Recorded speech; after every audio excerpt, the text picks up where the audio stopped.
potential Newmeadow families. I'm Stephanie Laraway, Clinical Director at our Clifton Park site. We welcome you to take a tour of Newmeadow School with us.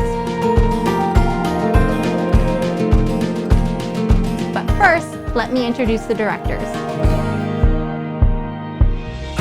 Hi, I'm Stacy Cornell. I'm the Executive Director here at Newmeadow. I have been with Newmeadow for 25 years. I oversee all aspects of the school, everything from students, their programs, the finances, HR, and operations, with the end goal being providing our students with the best learning experience to prepare them for the future.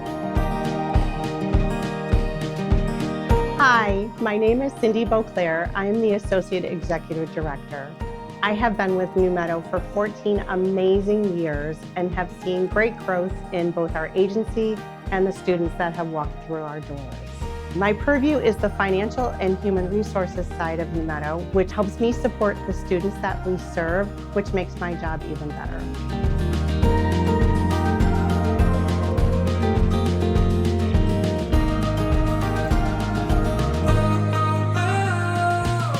Hi, my name is Melissa Reed. I'm the Education Director here at Newmeadow for Clifton Park site. You will utilize me in any regard for your child's questions or concerns. I'm available 7 to 3 to field any concerns, answer any questions, or if you just want to tell me how well your child is doing here at Newmeadow.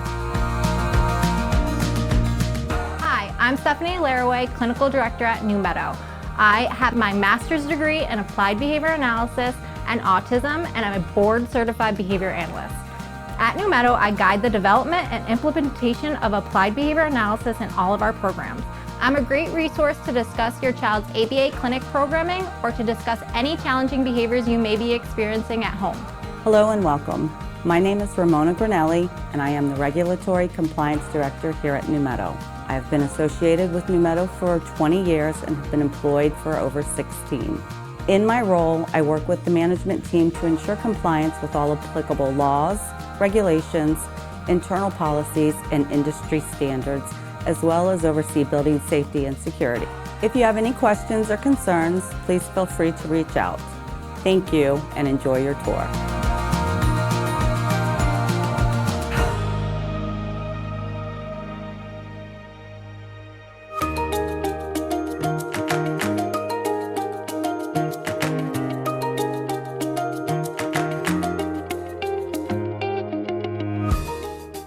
So let me tell you a little bit about the school.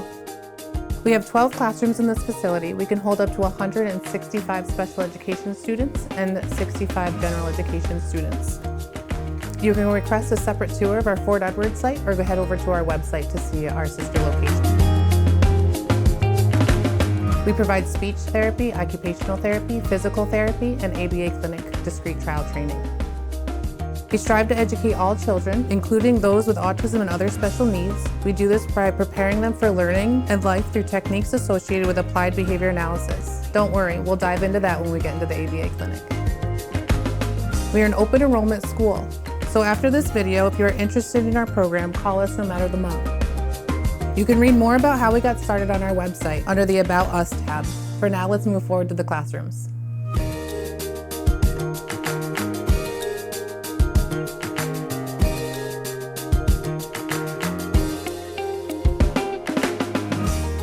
This is one of our 7 integrated classrooms. While each classroom holds different populations with a variety of abilities, the curriculum, philosophy, and approach to teaching remain the same. In this classroom, you can see 1 master's level special education teacher, 1 general education teacher, and 1 teaching assistant. There can be up to 9 general education students and 9 special education students in this room, for a total of 18. With our UPK program, we're always full, and we'll discuss the UPK program later in the video. So what would your child's day look like? Students arrive between 8:20 and 8:40, and we immediately start working on the adaptive skills, or those self-help skills. This includes taking off their own backpack, unzipping their coats, hanging up their coats, getting their snack out, any of those independent skills to get them ready for the day. Each child will learn at their own pace and even utilize different techniques to be able to eventually complete this independently. We can use a picture schedule, simple hand gestures, or hand-over-hand assistance. After your child completes their morning routine, it's playtime. During playtime, we are working on those invaluable social skills, whether it is simply being able to play in the same area as their peers or as complex as greeting a peer, asking them to play, sharing, and even carrying on a conversation. We are there to facilitate building these skills. Next would be circle time. This would be your child's first large group activity. Students are expected to sit and attend, greeting their peers, discussing the weather and what's appropriate to wear in each season. They discuss parts of the calendar, year, month, days of the week, and number of the day, taught and practiced through interactive singing, dancing, and finger play. The length of this time increases as the year goes on. And as children become successful, we add minutes on. It could start at 10 minutes in September and hopefully getting to 30 minutes by June. Please know, we do not expect any child to be able to sit for any length of time. That's what we're here for. You can see music and movement next. We are constantly moving throughout the day. We know how important it is to stay active and try our hardest to incorporate this in every part of the schedule, but just in case your child needs a little more activity in their day-to-day, we provide it. This could be anywhere from a walk outside to musical chairs to playing on the playground. We also use our classroom technology to play familiar songs and follow dances to some of their favorite songs. Does Cuckoo Kangaroo, Jack Hartman, or Lisa Loeb sound familiar? Don't worry, you'll be well versed by the end of the year. The following parts of the day are based out of a New York State curriculum, and we've implemented it across all settings. Next, you can see skill drills or center time. These are small group learning opportunities. There's 4 to 5 students in a group, and they will rotate through each activity. Each center is a different subject. They can do an art project, science experiment, social studies assignment, literacy, any of them. Even better, they often cross subject matters as well. They could hit sensory play like hiding number stones in Play-Doh or silly putty and asking the student to find and identify it. The possibilities are endless. Listening and learning is another large group activity. This is directly related to advancing literacy skills. Again, this is provided to the staff through New York State to correlate with what they see and guide us in how they will learn when they make that big move to kindergarten. We get outside every day unless it's 22 degrees or 100 degrees. We have a beautiful playground, outside picnic area used for bubbles, tags, snacks, duck, duck, goose, anything the teacher can come up with.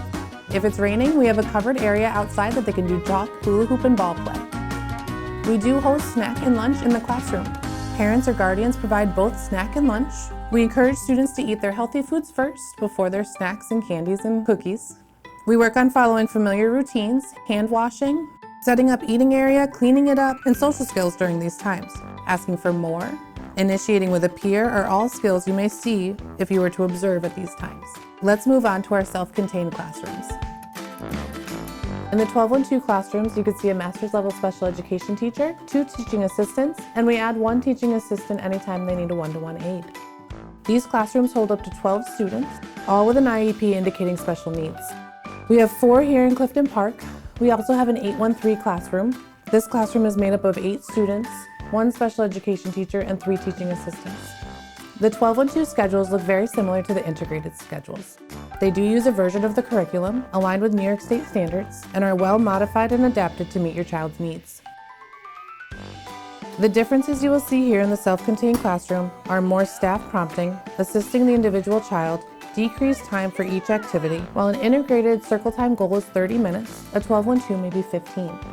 We use modified lesson plans, while an integrated setting may be using paper and pencil to draw or practice horizontal lines. A 1212 is using shaving cream on a tray with hand-over-hand assistance to create those horizontal lines.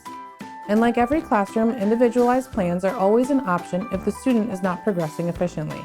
In addition, a 1212 will focus on self-help skills and following familiar routines. This happens just a bit more so than in the integrated to help prepare them to maybe visit or permanently move to an integrated setting. Being able to independently follow directions and routines will make this opportunity possible. Our goal is always to close the gap, provide them with as much support as we can, and slowly but systematically take it away as we see success, all while challenging them with high expectations. At Newmeadow, we utilize 5 main techniques as part of our classroom management plans. These are positive reinforcement, ignore and positive redirection, functional communication, and least to most prompting procedures. Positive reinforcement is where we reward desired behavior to increase the likelihood that it will occur again in the future. We are saturating our classrooms with positive statements and positive interactions in an effort to increase positive behaviors while decreasing maladaptive or challenging ones. The benefits of positive reinforcement include fostering a positive learning experience, increasing student engagement and participation, enhancing self-esteem and self-efficacy, and encouraging intrinsic motivation. Types of reinforcement we include in our classroom include social interaction, such as verbal praise, high fives, thumbs up, pats on the back, tangible reinforcement, such as stickers, bubbles, or stamps, or activities and privileges. When maladaptive or challenging behaviors occur, we ignore and redirect these behaviors to more socially appropriate ones. We avoid labeling challenging behaviors or using no or negative statements, as this can inadvertently draw attention to those behaviors, causing them to continue or even increase. A redirection is provided to an appropriate task. We follow through on this demand using our least to most prompting procedure. At Newmeadow, we've chosen a least to most prompting procedure to help support our students within their classroom environments. We begin with a typical verbal instruction such as stand up. If the student does not respond, we move to a gesture demonstrating the action, followed by a visual prompt showing someone standing up. Next, we provide a verbal prompt such as sign language or a leading question such as, where are all of your friends? If the student still does not respond, we may use a partial physical prompt, gently assisting them to stand, and finally, a full physical prompt when necessary. The goal is to encourage the student to respond to the least intrusive response while reinforcing increased independence. This model helps prevent prompt dependency and encourages students to use their words or demonstrate new skills independently. At Newmeadow, we currently use a phased model in all of our self-contained classrooms. We strive to provide the most up-to-date and effective treatment that aligns with best practices in the field. Upon enrollment into Newmeadow, we review each student's individualized education plan, or IEP, and conduct internal assessments to ensure we tailor the best program for their needs. Our phases classrooms utilize a scaffolded classroom design that offers each learner support that allows them to excel at their own pace. Scaffolding helps bridge the gap between the student's current skills and the skills needed for success in a less restrictive environment. All phases self-contained settings utilize a curriculum that aligns with the New York State standard, with an emphasis on developing the prerequisite early learning skills necessary for success. These skills are broken down into achievable learning objectives and targets. Mastery of these skills within our scaffolded design allows us to fade out supports and build towards a student's least restrictive environment. Our application of applied behavior analysis is guided by our ABA clinic, informally known as the nucleus of the school. The ABA clinic is an in-house program and not part of any IEP service, so it's very flexible in its opportunities. Our ABA clinic works to guide the application of ABA within our classroom and therapy settings, support our students and classrooms to reduce interfering or challenging behaviors, build skill acquisition and discrete trial programming, and train staff to support and reduce challenging behavior within our classrooms. The ABA Clinic is an environment created to decrease distractions, provide intensive teaching strategies, and create an individual and systematic learning plan that harnesses your child's strengths and interests. This plan's sole purpose is to close the learning gap between same-aged peers and build skills with individualized one-on-one instruction and push them back into the classroom with the necessary skills to learn in their natural environment. We begin by targeting areas of need for the child. In most cases, these are prerequisite skills including stimulus orienting, remaining seated, and imitating actions. As their program progresses, we add goals such as identifying colors, shapes, numbers, letters, all while continuing to practice appropriately engaging in an educational environment. Students who show significant areas of need in their natural classroom setting undergo a screening process to determine if they would benefit from ABA Clinic support. All students within our self-contained classrooms receive ABA Clinic support. Integrated students are referred to our ABA Clinic based on teacher referral. We can accommodate the individualized needs of each student, ranging from a few push-in sessions a week during problematic times to 5 times a week of individualized discrete trial teaching sessions. The level of service is determined by the child's BCBA and can change as needed throughout the school year. In addition to our individualized and group sessions, the ABA Clinic creates behavior change plans as needed. These plans would be created if a child is displaying maladaptive or challenging behavior that is interfering with their learning in the school setting. All of our behavior plans are created by the child's board-certified behavior analyst and monitored by the BCBA. The goal of the behavior plan is to decrease the problem behavior while also teaching the child a more appropriate alternative behavior to make them successful in the future. If a child is displaying challenging behaviors in their home setting, we can also create behavior change plans to support you at home. Social groups are small groups created anywhere between November and January to target social skills. We offer them to those students who are showing emerging social skills but may need extra practice outside of the classroom. The social groups work on skills including identifying emotions, greeting a peer, initiating play with a peer, sharing, responding to a peer, or anything a student may be struggling with socially.